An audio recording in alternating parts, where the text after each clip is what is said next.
On this episode of the Star Wars Time Show, we'll be talking new Hot Toys reveals for the Rise of Skywalker. Speaking of the Rise of Skywalker, we've got all sorts of new insights into the film, thanks to a few magazine spreads and a new trailer, so we'll be getting into all that fun stuff.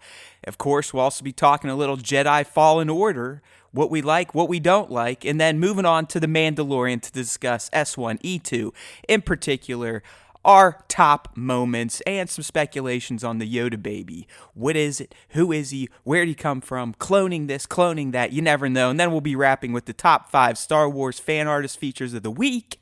Cue the music.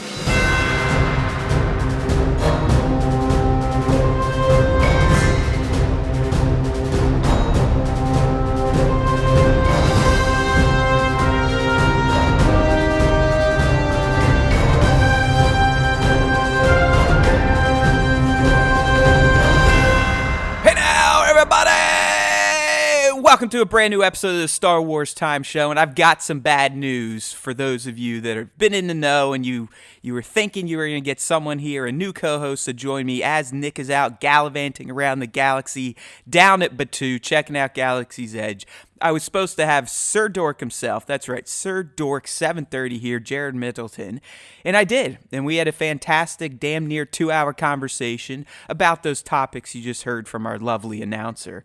But unfortunately, he got tech screwed, and when we were saving his audio stem, it crapped out, corrupted the file, and we lost the whole damn show. Well, at least his side of the show. My audio was all right, but we couldn't salvage it, so now we're here. Yes, I'm doing a solo primetime version of the Star Wars Time Show. Boo! Hiss! Yuck! Sorry to disappoint you people, but like I told Jared, he felt awful. I mean, he was ready to punch himself out, do whatever he could to make up for the tech stumble. But in the end, shit happens, right? So we're going to move on. I'm going to press on by myself to work through all these topics and hopefully try to recapture some of the conversation Jared and I had last night. Maybe I'll even channel Jared and give some of the answers that he was providing to the topics we're riffing on. So let's get right into it, my friends.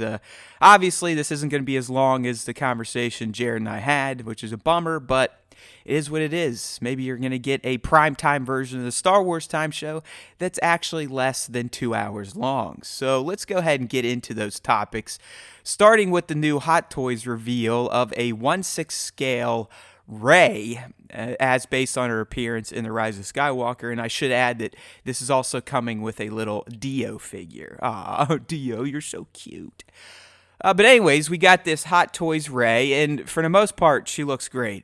I mean, the body, the soft goods, the accessories are all spot on. But once again, just like the 1/6 scale Rey for TLJ, there's something off about her face, in particular when you look at it straight on. From the side profile definitely feels a little bit like Daisy, but this one looking on, as Jared mentioned last night, he heard someone say that she kind of looks like a Hillary Swank, and I get that. I definitely get that. It just, I mean, it's a beautiful looking figure, don't get me wrong. It's a very appealing looking figure, but in terms of Daisy Ridley's face, something's missing. Something is missing from this Rise of Skywalker 1/6 scale Rey. Very much so like the TLJ figure, which I own. I mean, I'll probably buy this one too because I do think it is a rather beautiful figure. It just doesn't quite look like Daisy Ridley. What really gets me though is the soft goods. I mean, I love her new tunic, if we can call it that. The leather gun strap, the leather stuff on her biceps. She's also going to be coming with it looks like a training helmet, kind of like Luke had, but a newer version, as well as a training remote, bunch of hands, her staff, a gat, all that fun type of stuff. So we don't know exactly when she's releasing. I believe it's going to be 2021. We actually got these details from our homies over at the Exclude Collective, so check out excludecollective.com for deeper details into this 1/6 scale Hot Toys Rey. But based on some of the images, it looks like we're also going to be getting a 1/6 scale Kylo, this time with his new cloak that has a hood and his red jism sealed helmet.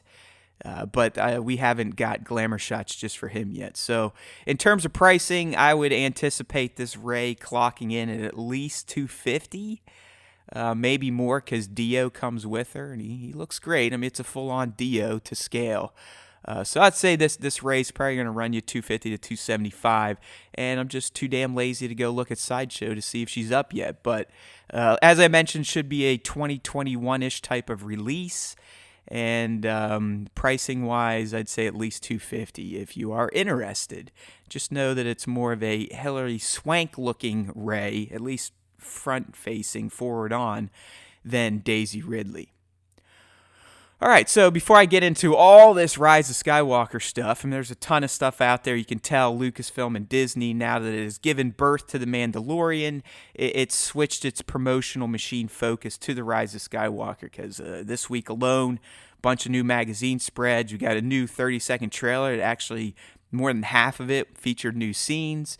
But before we get there, I want to talk about another new Star Wars project that has been released into the world. Last week during the Mando birth, we also got the arrival of Star Wars Jedi Fallen Order, which I've been playing, not as much as I would like to. I'm not going to get any spoilers or anything, but I did want to give my first impressions since we don't really have anything up on the site yet, or haven't done any videos or a podcast talking about how we like, and I guess at this point, since it's just me, I'm talking about that proverbial mouse in my pocket, but how we liked Jedi Fallen Order so far. So I'm only around chapter 3-ish. In terms of story, just to give you an idea, it's soon after you learn the true identity of the second sister. Now, I'm not going to go into that. I was actually kind of let down by the reveal. It's teased very early on. You can kind of guess who this person's going to be, but that's neither here nor there. In terms of the game and just what I love about Fallen Order, I mean, I've been fascinated by how well done the exploration is. I mean, it definitely has an Uncharted feel. I love the Metroidvania aspect of this game's exploration where, you know, you can pretty much go wherever you want. You can fly to whatever planet you want to, and you can explore, but you will hit areas that you cannot progress past because you're either lacking an upgrade, a new ability, a new tool for BD1, something like that. So I've just been loving exploring the world of Fallen Order. It's such a rich looking world. The graffiti they have in some of the locations, just some of the junk scattered throughout the environments, just really makes it feel Star Wars authentic and encourages exploration to find, you know, secret chests, other types of pickups. You know, I just randomly went to Dathomir right after the first mission and stumbled upon a double-bladed lightsaber. I guess I got that earlier than most people would. So I love the explorative aspect of Fallen Order, although I do kind of have an OCD issue with it. I don't know any of you others. Jared kind of agreed with me on this one. Kinded. Nice word there, Matt. Kinded. How about kind of? Agreed with me on this, but my video game exploration OCD it goes like this. Essentially, if I come to a fork in the road while exploring, I feel the need to go down every damn path just to make sure I'm not missing anything before I move on to the path that's going to take me to the ultimate objective. So with this game, it's caused a lot of head scratching, a lot of internal mental fights like, no, go that way. Yes, go that way. Well, if you go that way, back up a little bit and then go that way so you just in case you don't miss anything. And there have been times where I've gone a little too far down one path and it's got me on, if you played the game, one of those kind of automatic sliding segments or sliding down ice or grass. And then you're like, shit, now I got to backtrack all the way back to where I was to check out the other two paths to figure out where they go. Because you never know. Maybe I'll find another lightsaber part, another pickup for BD1. So I'm addicted to the exploring. Speaking of BD1, I also love him. I mean, Disney's been killing it with the new droids, if you will, for Star Wars. It started with BB-8 and TFA. Then we got K2 and Rogue One, Leet and Solo. We're soon to meet Dio in Rise of Skywalker. Now we got BD1 in Fallen Order, and he's a little boss. I mean, I love this droid. I love his personality. I love how he almost acts like he's kind of like a little monkey, even, or parrot riding on Cal's back. But he's just got a very Star Wars correct droid personality. He feels alive. He feels real. So he's achieved the same level of awesome as his predecessors, R2, 3PO, BB-8, so on and so forth. So I've really been enjoying BD1, loving the explorative aspect of Fallen Order. Obviously, the story's pretty engaging. I mean, I love the time period. We're 5 years after Order 66, and we're dealing with a Padawan that survived the Purge. So there's some interesting stuff going on in there for sure, but don't want to get into those details. In terms of stuff that's rubbed me the wrong way, the game, at least now on Xbox One X, is a little buggy, specifically in loading sections. In particular, those sections where you are sliding. You know, you can't really control it. You're sliding down ice or whatever. Where I've actually hit parts of the game where I'll hit one of those segments and the entire just level disappears. It's invisible. I can see Cal. He freezes up. I can hear everything. I can hear him sliding, but I can't see a damn thing. And then the game eventually just wakes up, and here I am sliding and usually falling down a hole. I've also walked into areas that have tried to load and nothing really loads. So it looks like stormtroopers or scout troopers are floating in midair as if they are Star Wars Jesuses all of a sudden. So there have been some tech issues. I'm not going to lie, and this probably isn't going to be a popular opinion, especially with you hardcore gamer bros, but I'm not a fan of the combat system at all. It is as Soulsborne light as it gets, and the only reason I say light is because at least in Fallen Order, you can change the difficulty all the way down to a story mode, which, yes, that's what I'm playing. Come at me, bro. I don't care. Call me weak, a loser, a wuss. It doesn't matter to me because I do not like the Soulsborne combat mechanic. I don't like the slow, methodical pace of Cal's strikes and how you have to worry about parrying and then countering and then dodging and countering and striking at precise moments. I mean, the whole precision-based combat just doesn't sit well with me. I don't like that challenge. I mean, I feel like I'm fighting the AI. It feels like Cal's lightsaber weighs 10 tons. So you make a swing, he's like, ugh. You make another swing, he's like, ugh. Where, I would have preferred combat that was closer to what we got in Force Unleashed. Maybe not as chaotic, but more button-mashing, combo-based type of attacks to where you could just kick the shit out of people. Because honestly, even on story mode, this game, even the most basic of characters, can give you a little bit of a headache. And I mean, the good example of that is when I did go to Dathomir right away after the first mission. I mean, there's a planet you have a clear objective to go to, but the game you can explore, which I love. So I went right to Dathomir, and some Night Brothers popped up, just common dudes. I mean, not bosses or anything. And they were kicking the shit out of me. I mean, it was like, yo, BD, give me a stim pack. Stim me up, buddy. I'm fighting these bozos on Super Moron Easy, and they're still kicking my ass. And it's not a fact of I suck at gaming. I mean, some of you can probably say that and believe it. That's good for you. I don't. I just do not like how this combat is scripted out. It feels clunky to me. It's too precise. And at times, especially in large crowds of enemies, it just turns into a clusterfuck. So do not like the Soulsborne combat in Fallen Order at all. So I'm glad there's at least a story mode, but I mean, that kind of cheapens some of the challenge. The boss battles are definitely, they lose some of their gravitas, if you will. That's kind of weak. Something else I thought's odd in Fallen Order, and I get why they did it, but it's stupid. It's the fact that you can slice pretty much anything in this game. Just slice it in half with your lightsaber and leave a great looking ember trail to solder it shut. I mean, I'm talking pipes, air vents, electrical conduits, even animals and beasts. You can slice their body parts off. But when it comes to humanoid characters, you can't do anything to them but hit them. I mean, it's like your lightsaber goes dull all of a sudden when you're fighting people that have 2 arms and 2 legs. And so I'm talking any stormtrooper unit, anything like that. If you slice at them, for some reason, it won't cut their arms off. It doesn't cut their head off, or even split them in half, which we see with the beast type of enemies or alien type of enemies in Fallen Order. So it's an odd visual. And I hope to share a funny YouTube parody. Someone parodied this exact concept with some pretty great VFX. So be on the lookout for that. Not sure if I'll get that out today as this cast goes live or on Friday or over the weekend. But it perfectly illustrates how wonky it is that you can cut anything apart in Fallen Order except humanoid characters. So that was kind of a bummer.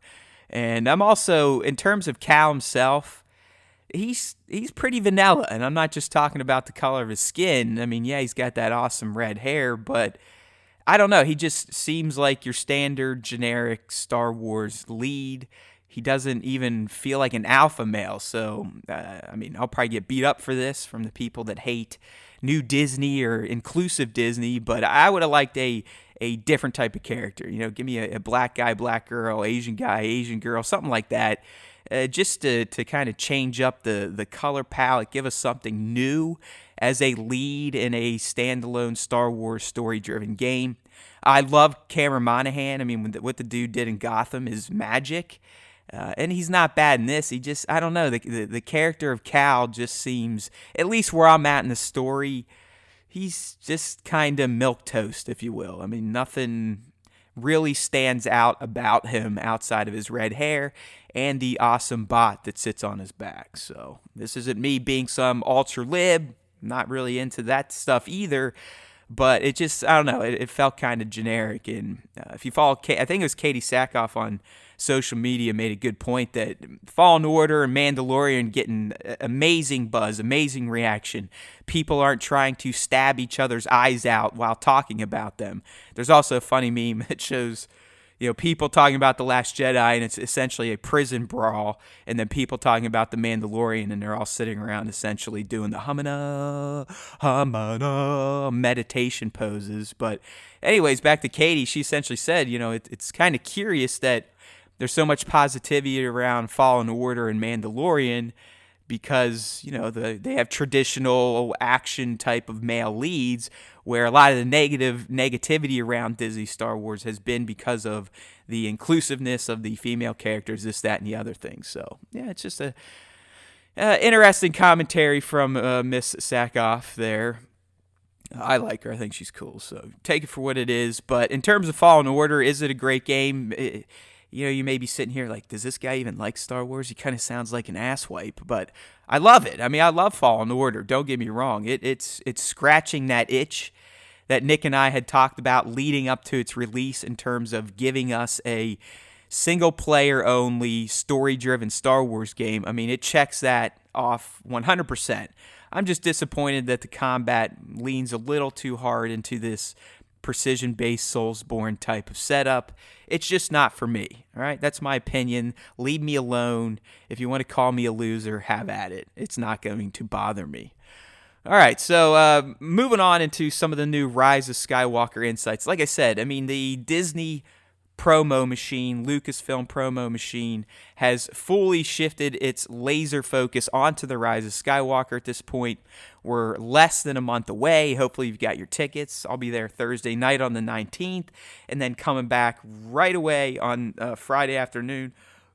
Excuse me. I know, we're professional over here. Remember, we is the mouse in my pocket, or this little Darth Maul figure I've got sitting next to me. But anyways, hopefully you got your tickets, and yes, you should be seeing it more than once opening weekend. I try to see it at least in every theater or screen version that AMC offers. So my first is going to be on Dolby Cinema from AMC. That, in my opinion, is the best theater-going experience at this point in time because you have those super bright, vivid screens, and then the booming Dolby Atmos sound system. Also be seeing it on IMAX, and then I hope to catch a kind of just a digital 3D to see what that looks like. So that's my opening weekend plans for Rise of Skywalker. But in terms of the new insights, there's a spread done in Total Film where we got some interesting insights from JJ plus his cast. And speaking with JJ a little bit, he said he took inspiration from Rian Johnson, I know, everyone's favorite Star Wars director, to go for it a bit more and not be as safe in his choice making. And I applaud him for that.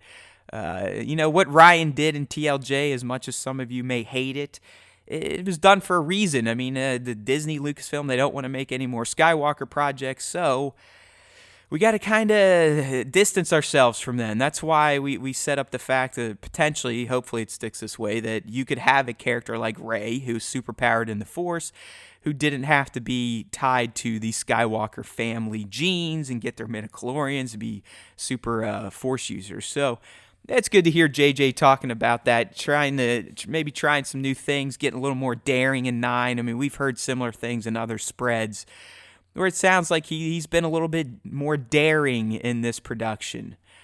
We also got an interesting comment from Naomi Ackie, who's playing Janna in the film. She said that throughout the movie, each character comes in contact with the dark side in new ways. So it's interesting to think about if you parse it out. I mean, what could that mean? Are we talking they physically come in contact with the dark side, say like a Luke cave scene or a Rey butthole scene from TLJ, where they're in this very dark side thick environment and it just permeates through the environment and kind of gets into their head and makes them see wonky things?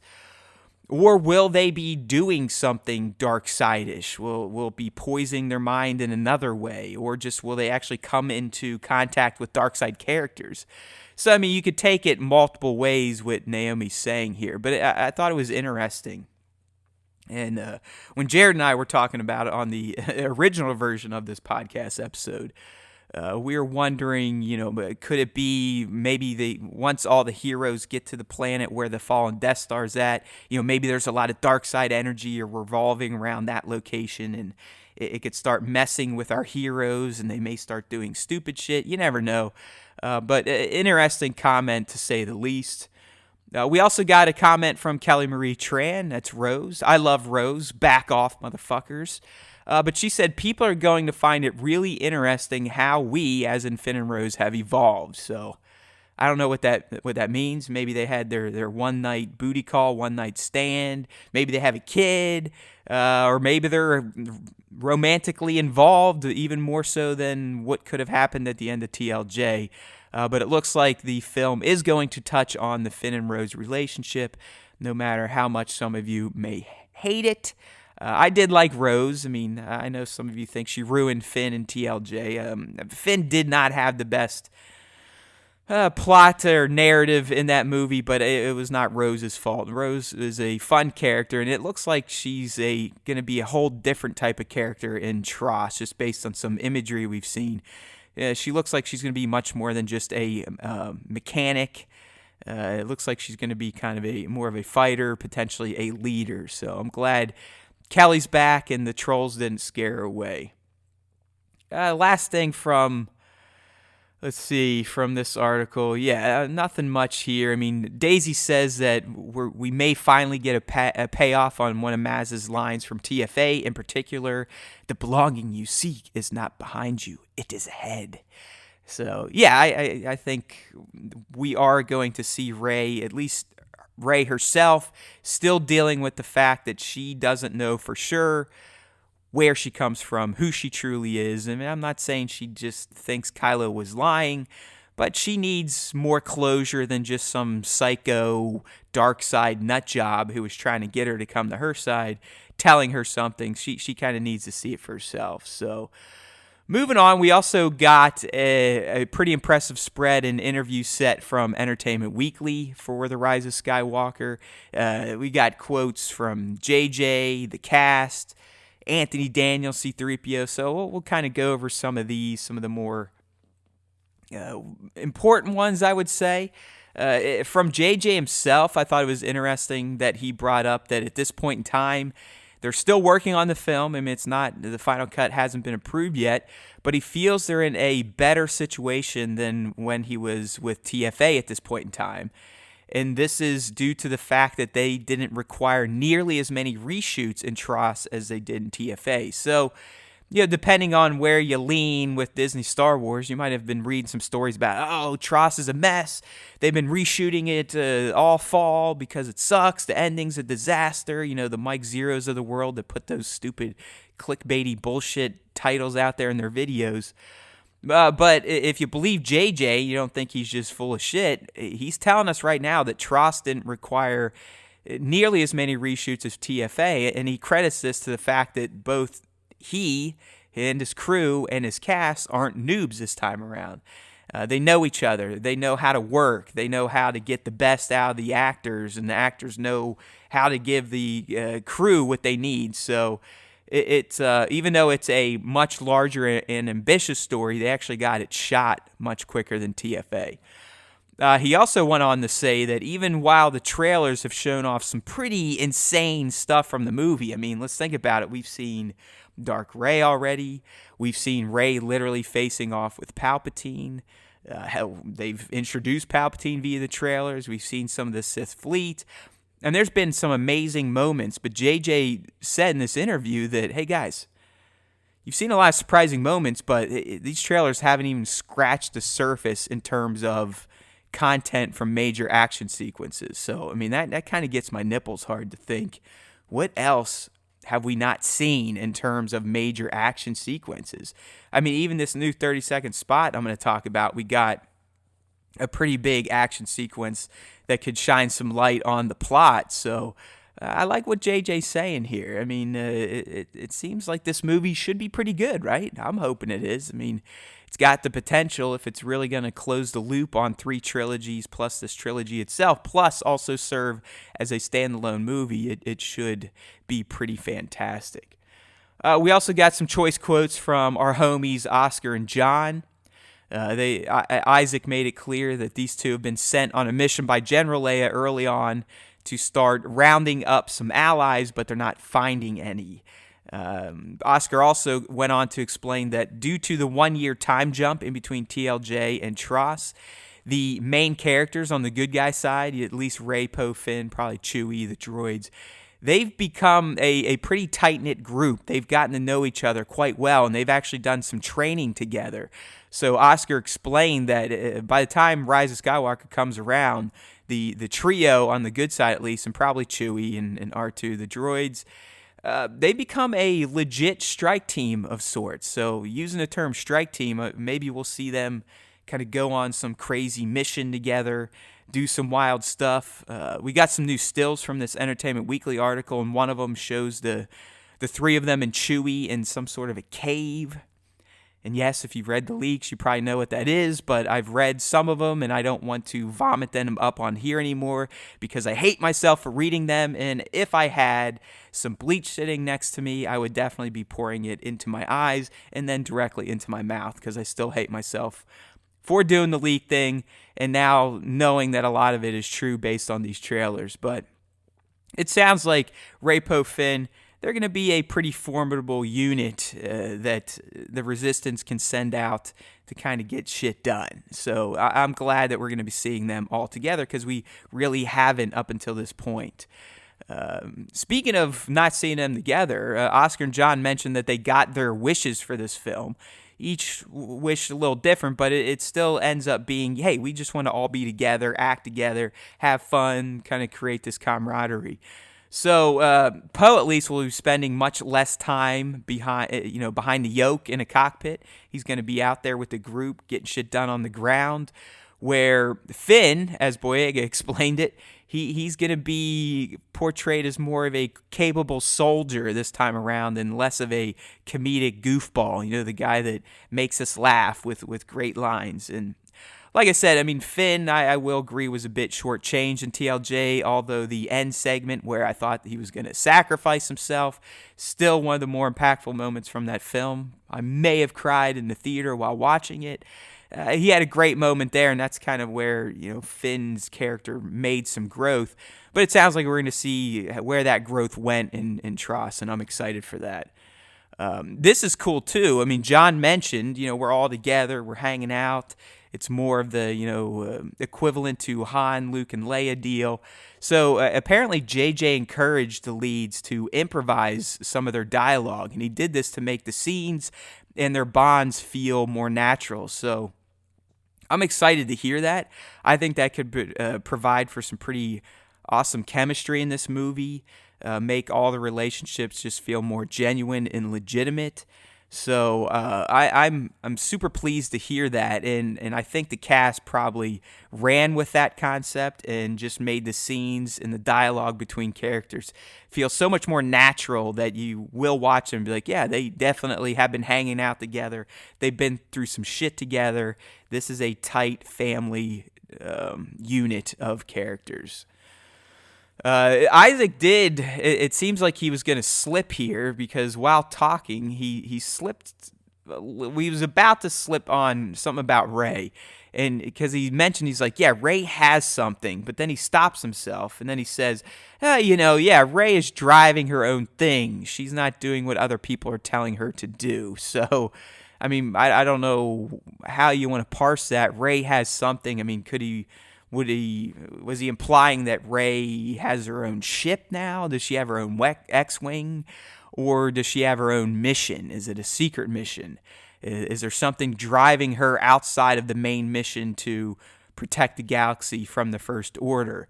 It could be maybe she has a secret mission, some leads to hunt down the true identity of her past and her parents. So yeah, I don't know. It was you could tell that Oscar was going down a path he probably shouldn't have started to go down, and then he made that pivot to just, oh yeah, hey, Rey is driving her own thing. You know what I mean? Nothing to see here, folks. Walk away. Oh shit, please don't fire me. So I'm going with secret side mission at least. We also got some insights from Rey from Daisy, about Rey. And apparently we should expect a much more powerful Rey force-wise, but she's still not going to be overly confident in her skill set. And that you could probably tie that back to the whole lineage thing. Who are my parents? Were they really drunks? Okay, at least now if I see it for myself, learn it for myself, I can move on. But also, according to JJ, yes, we're going to see Rey doing some crazy force stuff. Minor spoilers maybe, but just speculating here. If you watched Mando Episode 2 and you saw what Yoda Baby was trying to do to Mando when Mando was hurt, I have a feeling that was kind of put in place to lay the groundwork for what the Force can do that we haven't seen before in terms of healing. So keep that in your back pocket. There's a good chance we may see Force healing used in the Rise of Skywalker by Rey, and they are setting that up in Mandalorian. At least that's my take. But according to JJ, Rey's not just going to be a Force trick pony. She's going to have to rely on her scavenging days, her Jakku days. So I'm not sure if that means negotiation skills, scavenging skills, rummaging skills. But according to JJ, Rey's not just going to be this force wielder. She's going to have to rely on some of her pre-force ability skills as well. Daisy also let us know that it's an emotionally heavy journey for Rey, probably because of, who knows? We saw the C-3PO scene. Maybe she's talking about that. Obviously, she's still conflicted about who she really is and how she fits in. She's going to have some interactions with Kylo. Those will be emotional. Obviously, we know what's going to happen to General Leia. So, it sounded like it was rough on Daisy, and some days it's tough to get up and kind of get into that emotionally heavy mindset for Rey. But that just means we're probably going to get a good narrative, and that's really all that matters.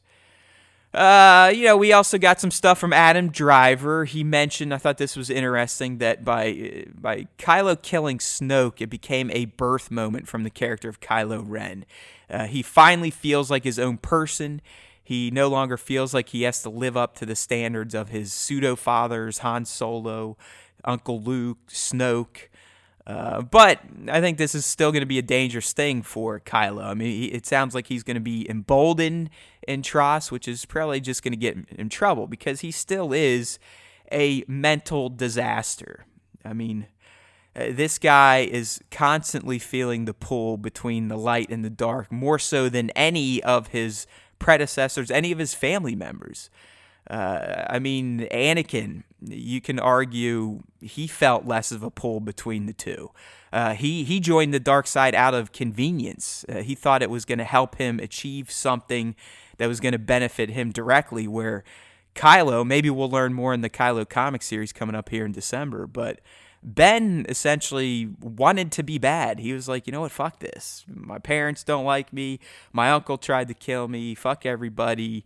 Snoke was already trying to work him over, and who knows, maybe Palpatine was doing some shit too. So I think the fact that Kylo's he feels at least that he's his own man now, it's going to be dangerous for the galaxy, but also for himself.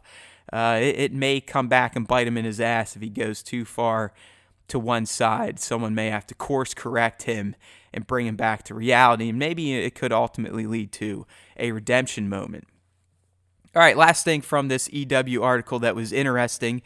We got some insights into 3PO's adventure in the film from Anthony himself. And while he's kind of bitching that 3PO's been underused, I was like, wow, oh no, you got to be in another Star Wars movie. And really, in the end, this new trilogy was about the new characters. The old guard was included to help pass the torch, but the main story and the beats were always going to go to Rey, Poe, Finn, Kylo. I mean, it is what it is. That's what Disney said.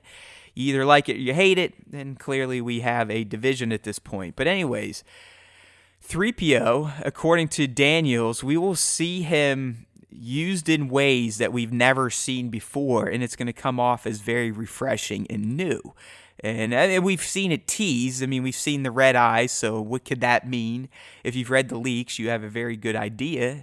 And again, if you read the leaks, you know that Anthony's not screwing around. We are going to see 3PO used in ways that we've never seen him used before. I mean, he's not going to be the cowardly statistician, if you will, or the odds maker. He's going to play a key role in some plot moments that are going to change the direction of the narrative. So that's exciting. And what's even more exciting and interesting, if you will, is that Daisy mentioned that Rey and 3PO may spend more time together on screen in this movie than she spends with any other character. So, I mean, think about that. What could these two be up to? Is he helping her on this secret mission I'm speculating on? But it sounds like we're going to get a lot of Goldenrod, which I'm sure will please fans of his, Anthony himself, and fans of the Age of Republic films, if you will. Yes, we are proper here. We use the new terms for the trilogies. Okay. All right, so we're sticking with Rise of Skywalker. We got a new 30-second spot this week. I was quick to jump on it, got it out there, and discussed 8 new moments from the trailer. So if you didn't catch the video, remember, you can always not wait around to hear my insights on all new things Star Wars on the podcast. You should subscribe to our YouTube channel, so youtube.com/Star Wars Time Show, or just go to starwarstime.net, and we got the links there for you to subscribe. But I put out a video breaking down, speculating on these 8 new moments, and really the key ones here come early on in the trailer. Not that it's a long trailer, it's only 30 seconds, but we get some shots of Daisy again in this very stark white looking room. We get a clear shot. This room houses the melted Vader shrine that we saw her and Kylo smashing in the last full trailer. So at this point, I'm speculating at a point in time in the story, Rey gets herself onto Kylo's Star Destroyer. Yes. She's on there for a reason, probably looking for a device, maybe even looking for a companion. Again, if you've read the leaks, you kind of have some insights into what she could be looking for. But just from a pure speculation stance, I mean, she's on this Star Destroyer in Kylo. I'm going with meditation chamber at this point. She's there for a reason. She's not captured. You can tell. I mean, she's not held against her will. So she's looking for something. And I'm guessing it's definitely a device they may need, the good guys may need to get an upper hand on the bad guys. And of course, she could also be looking for somebody. Later on in this spot, we also get a shot of Kylo in here. And so this is clearly a follow-up, probably the precursor to the moment we saw in the full trailer where the two of them are fighting in this room and they end up smashing the Vader shrine. Some other new stuff we got in this TV spot. We got our first great look at the First Order tread speeder. I wish this is where I needed Jared because he's a super fan of the tread speeder. He may have even popped a little chubby when we were talking about it. But it looks kind of cool. I mean, I'm thinking this scene's probably going to take place on Pisana. It's probably in conjunction with the moments we've seen of the good guys racing by on a skiff. You have BB-8 shooting that smoke can up in the air, C-3PO hanging on, Finn going, Yahoo! That one. So they're probably being pursued by these homies on the tread speeder. And if you look on the tread speeder, you got a standard First Order trooper. But behind him, you've got one of the new First Order jet troopers. So you'll probably see those bad boys launching off of the backs of these tread speeders in the movie. And just to kind of recount some of the conversation Jared and I had about this, he was putting the feelers out there, or speaking to the Force, if you will, about the tread speeder. He wants a 1/12 scale tread speeder set. And I was like, yeah, that's right, because I still don't believe we got a 1/12 scale vehicle from TLJ. We did in TFA. We got two, actually. We did for Solo. I don't know if we did I don't think we did for Rogue One. So he's hoping we get a 1/12 scale version of the tread speeder, and I agreed with him. It'd be pretty badass, especially if it actually had a real rubber tread. It came with at least the First Order tread speeder driver. So you never know. Maybe they'll hook it up. But we put it out there, so it should happen. All right. Moving on. Next new shot we get in this trailer spot. If you're following along, I'll have some of these posts linked in the cast shell post. I'm kind of rushing here because I've had to re-record this whole cast and still prep it and get it ready to go live. So who knows what visuals I'll have in the video version. But moving along at like the, let's say, if you're watching my breakdown video of this trailer, at the 1:15 mark, we get a shot of Rey clearly staring down a Kylo Ren, and I'm going with her on Kijimi because it's snowing, and Kijimi's been established as a snowy planet. I'm still not sure if it's that big ice floating structure ball thing we saw in the last trailer, but this is our first clear shot of Kijimi, at least in a dueling sense between the two heroes. And then as the trailer closes, I think it comes back and continues on with Rey's adventure on Kylo's Star Destroyer. You can see Kylo using the Force to hold himself back, which implies the airlock has been opened in this hangar. And sure enough, we see Rey there at the edge of it, looking out, and what rolls up but the Millennium Falcon, and then she jumps out into space, Leia style, and probably gets saved. So again, Rey gets herself on a Star Destroyer, infiltrates Kylo's meditation chamber for something, probably a device, maybe even a character, and then her buddies in the Falcon show up right at the nick of time. She jumps out and gets away, probably pissing off Kylo even more than he's already pissed. So that's kind of my breakdown of the new moments from that trailer. You can check out the full video on our YouTube channel, like I said. All right, moving right along. How we doing? You guys still with me? You still enjoying this solo cast, hopefully? Because honestly, it's not the first thing I wanted to do on this Thursday morning, to talk to myself for 43 minutes. But hey, Jared's tech took a fuck, and this is where we're at. So let's move on to The Mandalorian. We're going to get into our kind of top moments from S1E2, which was titled The Child. Now, clearly, if you are a Star Wars Time fan and you follow us on YouTube, you've probably already watched my Easter egg video and my recap and review, so I'm not really going to go into an in-depth breakdown of every moment from the episode or the Easter eggs. I mean, Jared and I did it because obviously he hadn't seen him before, so it was fun to talk to him about. But the episode, I mean, it had 6 eggs. We had the Trandoshans, a sand crawler, the Jawa shock attack on Mando. That was pretty funny. The hoo-yah! Jawa slanging R5 units. Mando referring to disintegrating people. That's kind of a nod to why Vader says it to Boba Fett. And then obviously Yoda Baby's force move, mirroring Yoda's force moves and Empire lift in the X-Wing, so on and so forth. So I'm not really going to get into that stuff because I've already given my insights into the Easter eggs. You can check those out if you've missed them on YouTube, youtube.com/Star Wars Time Show.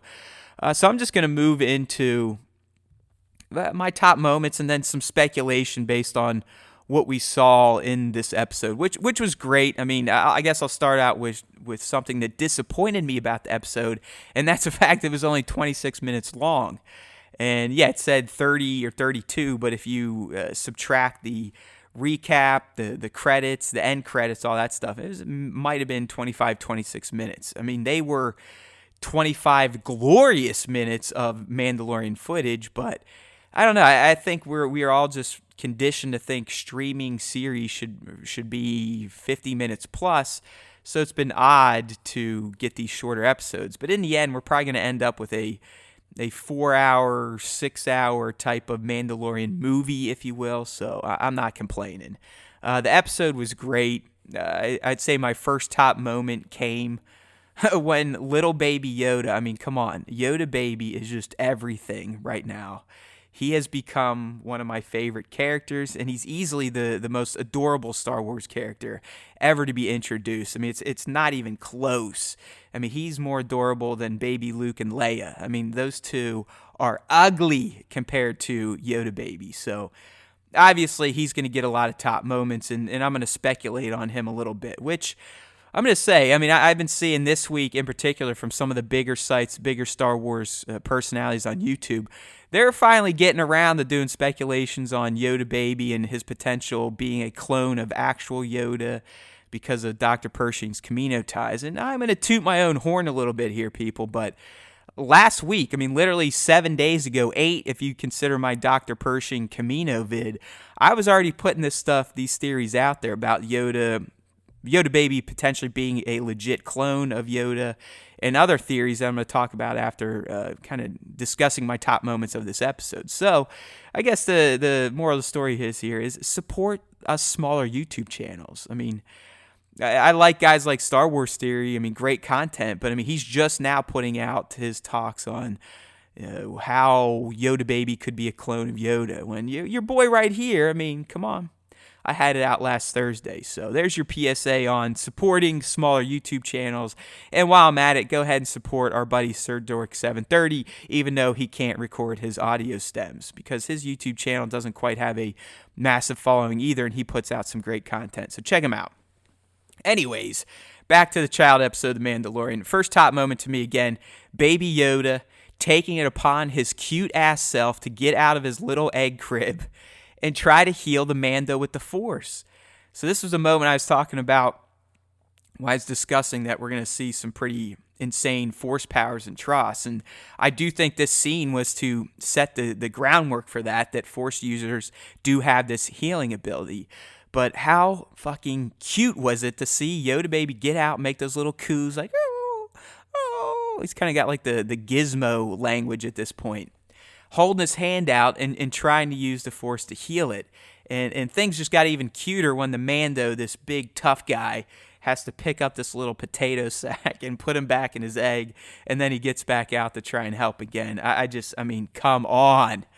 The level of charm in that moment is just enough to make you feel like this world isn't a disaster and never-ending dumpster fire. So we love you, Yoda Baby.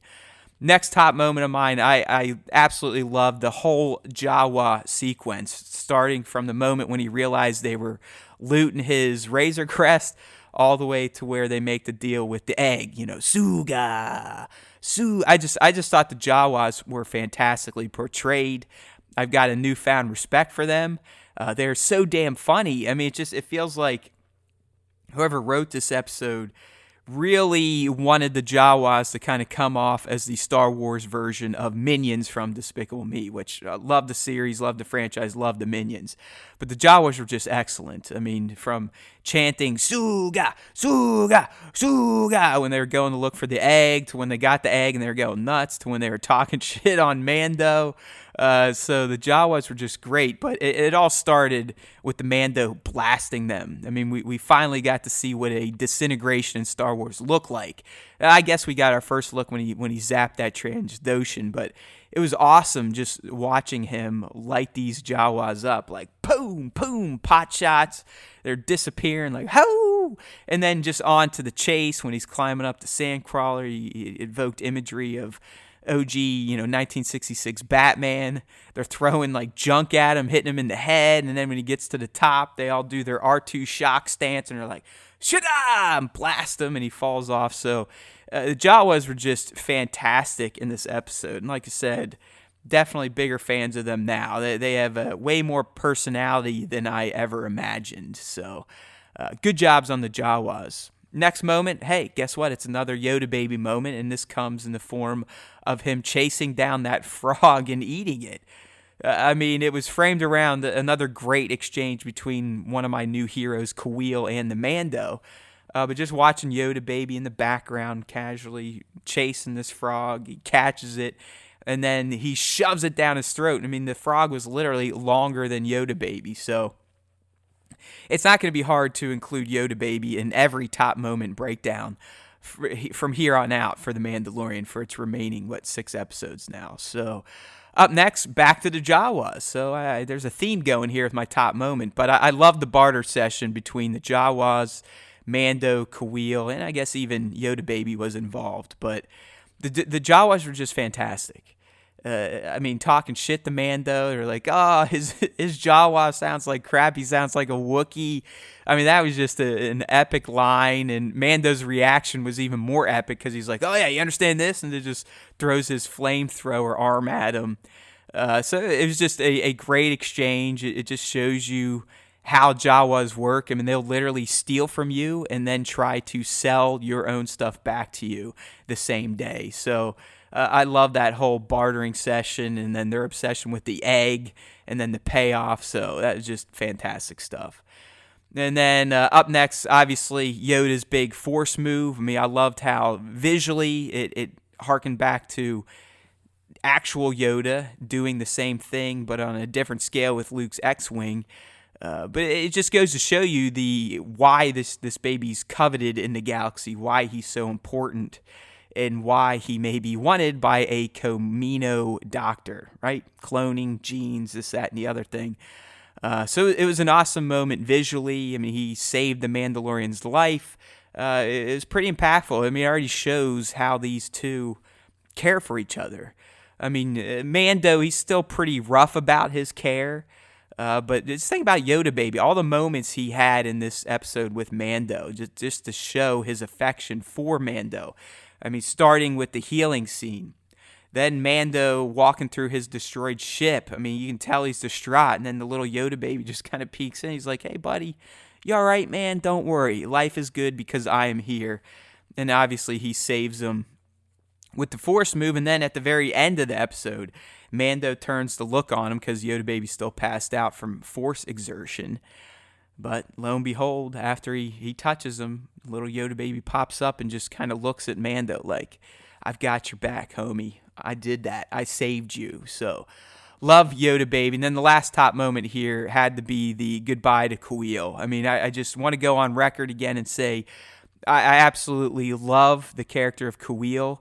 Nick Nolte knocked it out of the park in terms of the vocal performance. I love the practical effects, animatronic head that was used, and I don't even care if the lips didn't always match up to the dialogue. The character of Kawil is just, he made such a strong impact already on Star Wars Nation and in the Mandalorian that, I mean, he's hard to discount now. I mean, he is up there as a hardcore, super duper awesome side Star Wars character. You know, not like a lead Star Wars character, but a side one. and I love him. I mean, he's got a catchphrase now that's been immortalized in "I Have Spoken." Just the way he dealt with the Mandalorian and kind of checked the Mandalorian, if you will. I mean, the Mando's an imposing presence and force, but Kuiil, just being this little Ugnaught, was like, hey, whatever. I mean, he kind of put the Mando in his place. I mean, he made such a strong impression on Mando that Mando wanted him to join his crew.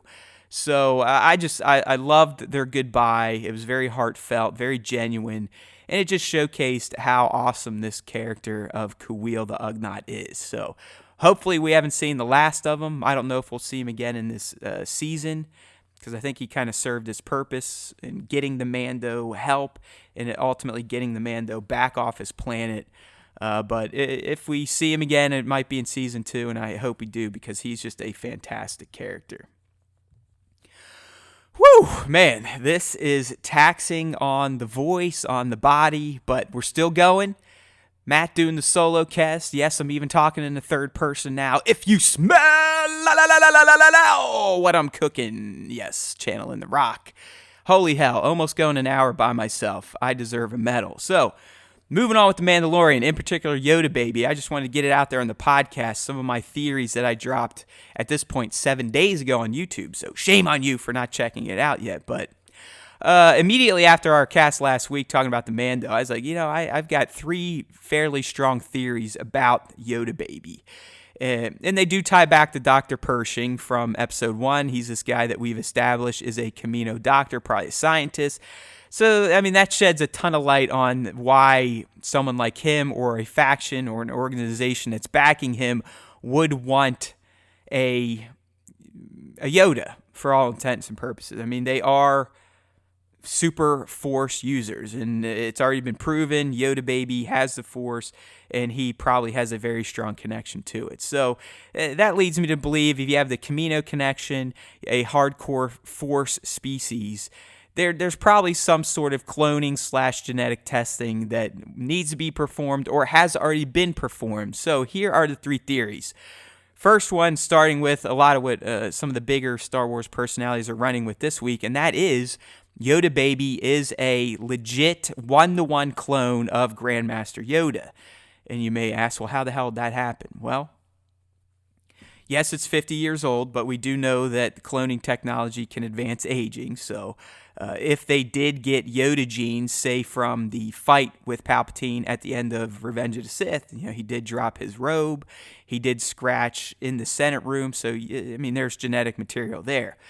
Even if there isn't genetic age manipulation, I mean, think how long Palpatine, Sheev Boy, was in the Senate, just serving as a senator of Naboo. I mean, at any point in time, he could have interacted with the Jedi Council, Yoda himself, and grabbed some DNA samples. So Palpatine could have 100% cloned Grandmaster Yoda. And why wouldn't he want to? I mean, just think if he could have a Yoda-level Force-powered user as his apprentice. Or maybe he just cloned Yoda to do other tests on this clone of Yoda to benefit himself. So that kind of leads me into my other 2 theories. So the second theory is that this Yoda Baby is in fact not Yoda. It is the last of Yoda's species, though. So it would make sense that a guy from Kamino and possibly the beginnings of the First Order, or maybe some Imperial remnant, or maybe even agents of the Emperor, because at this point we know the Emperor's still around. He has lived all the way to Rise of Skywalker. So, maybe they're like, hey, we know this thing's out there. We found it. We need it because we want to do genetic tests on it. Not so much cloning a bunch of little Yoda babies, but figuring out a way to extract its Force genes and pump them into non-predisposed Force users. We got a comment on this theory, and it just said Project Luminous, and I went and looked it up, and apparently this is going to be a book series, and I believe it's going to be canon, but it sounds like Project Luminous is a project put in place that is meant to imbue the Force onto people, whatever, aliens, humanoids that aren't predisposed to have the Force. So essentially, someone like me, I'm not a Skywalker, I'm not a Rey, I don't have the Force, I'm not a Yoda, So the Empire, the First Order, whoever figured out a way to extract these abilities and inject them into me and kind of give me some force, power, force ability. So think about the Sith troopers we know are coming in the Rise of Skywalker. Could these be created from these little baby Yoda species genes? So, I mean, that's a theory too. Just using this little baby to do horrible experiments on Dr. Mengele style to figure out ways to create superpowered soldiers for the return of the Empire, the First Order, so on and so forth. And then my last theory is, maybe they wanted this thing again. It could just be a legit Yoda species baby, or even if it was a clone of Yoda. They want it to be a battery of sorts for Palpatine's return, to sustain his life. Think about the dark crystals and how the Skeksis would physically drain the essence out of the Gelflings to make themselves immortal. I'm proposing the same concept here, to where thanks to Kamino gene technology, they figured out a way that they could siphon life force out of this Yoda baby due to its penchants for being loaded with midichlorians. Yes, we have to go there. That could sustain the injuries in Palpatine's life all the way late into his 130s by the time we see him again in the Rise of Skywalker. So I just wanted to touch on that in the podcast, just in case some of you don't catch our YouTube coverage. But I got those theories out there last week. A lot of other sites are jumping on them now. So I just wanted to kind of puff my chest out and be like, yeah, hey, us little guys, sometimes we can pull some shit out of our ass that may warrant a little more attention than these videos get. But there's no way that we have a dude from Kamino and this Yoda baby that it doesn't imply some sort of cloning or gene experimentation. All right, rounding on home. That's right, my friends. We have made it to the segment that most of you are probably tuning in for, and that is the top 5 Instagram Star Wars artist fan art features of the week. I'm not sure that's the right way to say that, but who gives a shit? I'm starting to get loopy. I've been talking by myself to a mic for almost an hour at this point in time. So let's get into the picks. Again, this top 5 was chosen by Sir Dork 730 himself. Jared, how you doing, buddy? Jared. Hey, Jared, wake up. Jared, it's your segment. Oh, that's right. We lost audio. So I will go ahead and honor his segment, honor his picks, and discuss his choices. So let's get right into it. We're going to start with Jared's first pick, and it is a shot from @TXCarlo on Instagram, and it is a beauty. When Jared and I were initially breaking down the shot, talking about our love for it, we were wondering if Tex Carlo uses a mix of practical and digital effects. So if you're listening, TX Carlo, let us know. We really are interested, because the shots you produce they're beautiful, and they're so dynamic looking in terms of the environment, and the backgrounds are always provide standout visuals in TX Carlo's work. This one in particular, you got some Death Troopers, and they're outside. It looks like a hovel of sorts, and they've just blown the shit out of it. I mean, it looks like there's fire embers and fire just coming right out of the doorway, and the lighting's perfect. So what TX Carlo achieves with his atmosphere is something special. And if you go check out his account, pretty much every shot has this very detailed background setup that really makes the figures pop off of it. So great use of potentially practical effects and digital to create these super dynamic looking shots from TX Carlo. So definitely check him out. The shot in particular is a shot of 3 Death Troopers standing outside a hovel. That it looks like they just had a little skirmish in a Star Wars type of city. You could even argue this is Jeddah itself, after it just got blown out during that sneak attack we saw in Rogue One. So excellent work here. Fantastic atmosphere. Setup game is on point. This is @TX Carlo on Instagram. Up next, we got a fantastic landscape shot from Mr. blah blah blee blue blah blee blee blue blue blue blah blah blah on Instagram. Sorry, I'm telling you, I'm starting to stumble over my tongue because I've been talking to myself for too long. So bear with me, people. I'm limping myself across the finish line of this marathon solo cast. Woo! Deep breath. So this comes from at Mr. Stormtrooper Davis. There you go. There you go, Matt. That's how you use your mouth. But anyways, the shot Jared picked here is just a majestic looking shot. It's of a First Order Stormtrooper who's in this desert type of atmosphere. You've got some digital effects that bring in some Star Destroyers, and it looks like you got an AT-AT. But it's so beautiful looking because of the scale of the landscape. And if you're looking at this and you're going, hey, that looks familiar, well, it is familiar because this is Wadi Rum, the same location in Jordan that they literally shot parts of the Rise of Skywalker in. So Mr. Stormtrooper Davis took his ass there for some reason. I don't know if it was for work or just a pleasure trip, and did a bunch of photography with Star Wars. And the results are absolutely fantastic. I can't say the word majestic enough because that's what this looks like. I mean, seeing this trooper just staring out, and you've got this huge mountainous type of plateau looking thing. Just the environment and the scale of the environment, it's breathtaking to say the least. And if you check out Mr. Stormtrooper Davis's account, you can see some other shots he took while on location at Wadi Rum. Highly suggest doing so because you got just some brilliant looking organic backgrounds for his photography, his Star Wars toy photography. And they just produce some amazing shots. So fantastic work. I believe his name's Alex. We're jealous. Jared was super jealous that you were actually on location. He didn't know that you were actually there and that this was used for the Rise of Skywalker. So that just made his boner get even bigger when he heard that. So kudos. Welcome to the top 5. Not sure if this is your first time, but everyone go follow at Mr. Stormtrooper Davis on Instagram.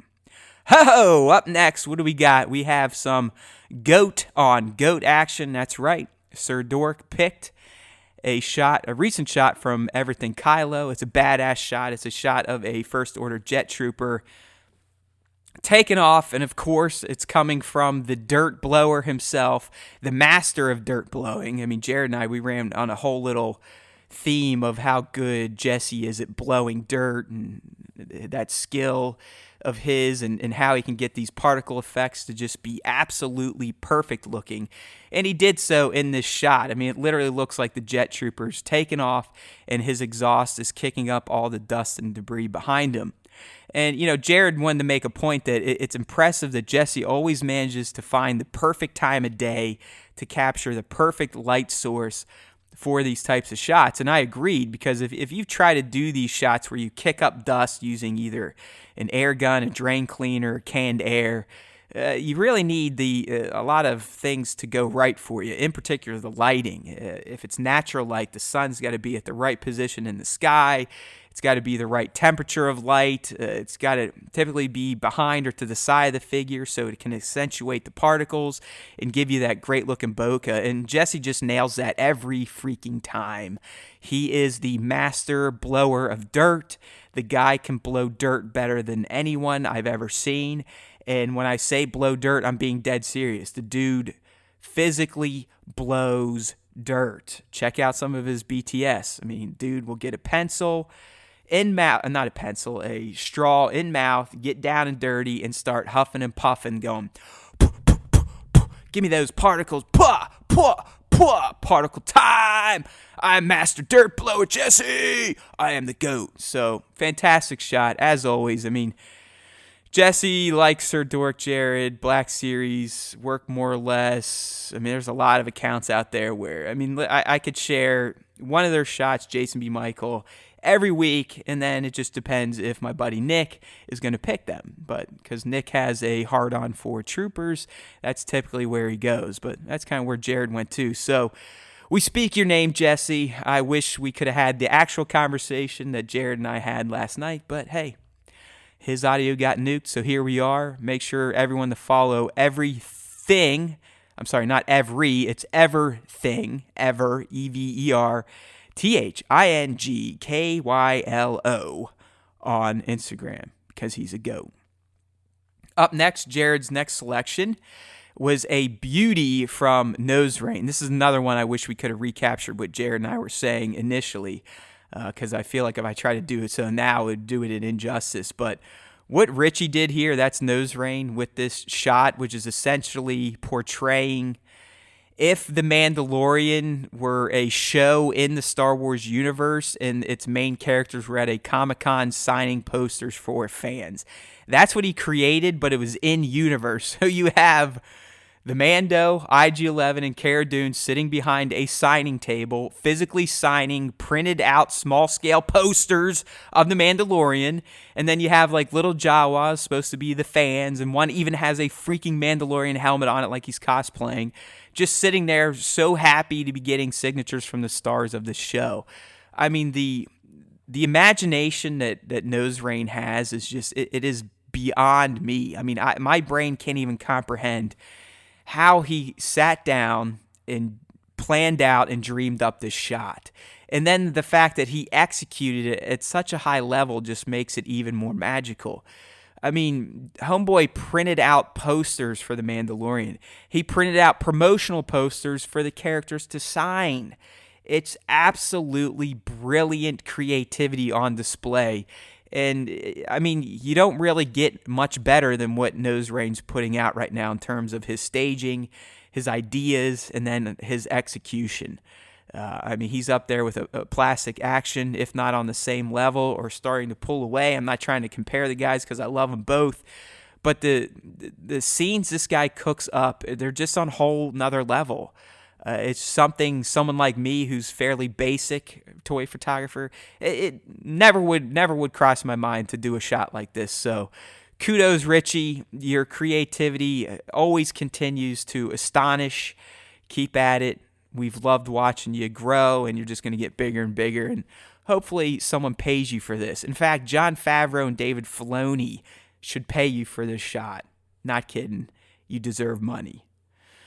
All right, the last pick of the top 5 that was chosen by Sir Dork himself comes from I believe this could be a new feature maybe, but it's Last Train to Lothal. And this is a account, my friends, that severely needs help in terms of getting followers because he or she deserves way more than they get because they put out some fantastic looking art. And the shot here that Jared chose is no different. It's a shot of IG-11. A close-up, kind of a night shot. The lighting's spot on. You get a great digital effect with IG's light shining. It's like he's looking for something. But Last Train to Lothal style is just, it's perfect. I mean, it's so perfect when he came on the scene, or she, I was like, is this an account that's just stealing work from other artists and posting it? Because the first few shots are so well done, and you don't usually see that in the toy photography game. I mean, if you go back and look at my initial shots or some of Sir Dork's, I mean, they're a mess. I mean, even the big names out there, Nose Rain, Plastic Action, I think they'd even show you their initial shots. You're like, okay, those guys started at that. So that's why when I was seeing Last Train to Lothal's first attempts, I was like, it's a little suspicious. But I'm going with its real account, and it's an account we all need to follow because the art this account creates is money. I mean, there's only 20 posts, and each one is fantastic in their own rights, and this one's no different. I mean, just I love the kind of the post-processing, the color work that was done on this. Jared and I had a pretty moronic discussion on the concept of soft proofing and how it makes images look unsharp, and he's like, yeah, you're right, it kind of makes them look soft. And we were like, we're dumb as hell. I mean, we started the conversation with, hey, soft proofing, not sure if that's the term, it makes images look less sharp. And he's like, yeah, it's almost like they're soft looking. And we're like, yeah, we're idiots. We are stupid toy photography amateurs. And yeah, I mean, Jared, huge following, puts out some awesome photography. But in terms of photography as a science and the digital manipulation aspect, we're pretty stupid. So make sure to check out at Last Train to Lothal. Great handle, by the way. Nod to Star Wars Rebels because his work's fantastic, and this IG-11 shot is just a prime example. Just great posing, great framing, and then obviously the post-processing really makes it pop. So, woo! I made it, buddies. That's basically doing 2 versions of this same cast back to back, one at night, one first thing in the morning. I believe, holy hell, I've gone an hour and 13 minutes just by myself. I'm going to give myself a hand. I know that's kind of a douchey move, but sometimes I'm a douche, and I'm beat up, man. That was rough. I'm not going to lie. After talking nearly 2 hours last night with Jared, finding out that his audio took a shit, that was kind of a bummer. And then getting up and having to essentially rehash all the same shit I just talked about, that was rough. But I made it. I'm here. I dragged myself across the finish line. So now it's time for you to help me out. Get your happy asses over to StarWarsTime.net and subscribe to the podcast if you haven't already done so, as well as the YouTube channel if you haven't already done so. You can do it very easily. There's a link right there in the top section on desktop or in the hamburger menu. If you're on mobile, it says subscribe to podcast. The YouTube stuff can also be found in the sidebar. I can't stress enough how important it is to get subscribers. And then once you're subscribed to on every bit of content we put out, be it the videos on YouTube, the casts on iTunes or Spotify, it's so important for us to like, rate, review, or leave a comment. That stuff goes a long way, not only just to let us know people are engaging with our material. I mean, it's nice to know people are checking this stuff out, because sometimes I put out a lot of content and it goes nowhere, and I feel like a loser, and I'm like, I must suck. But I don't think I suck. I think I do good stuff. You people have told me we've done good stuff. But we need the machines to know that. So the way the machines know that, the search engines of the world, the podcast engines of the world, are based on ratings, reviews, the amount of likes and subscribers. So that's why I do this dance at the end of every podcast. It's not to be a greedy asshole. It's just to ask you guys to help us out, and you gals. We're not a podcast that's going to sit there with our hands out asking for Patreon donations to create content. I love Star Wars so damn much, I create the content just because it's a passion of mine. And I just want the rest of you to join in and share in this passion. So we're not asking for handouts. I mean, we're still a smaller podcast, so I think that's kind of weird for small podcasts to ask for that type of shit. But I am asking for your votes of confidence on social media platforms, on the podcast platforms with like ratings and reviews, okay? Sorry to go into detail, just wanted to kind of explain that there so you guys aren't rolling your eyes every time I do this dance. But it does mean a lot to us, and I've been loving all the increased interactions on Instagram. Keep sending those DMs. Let's talk about Star Wars. That's what we do.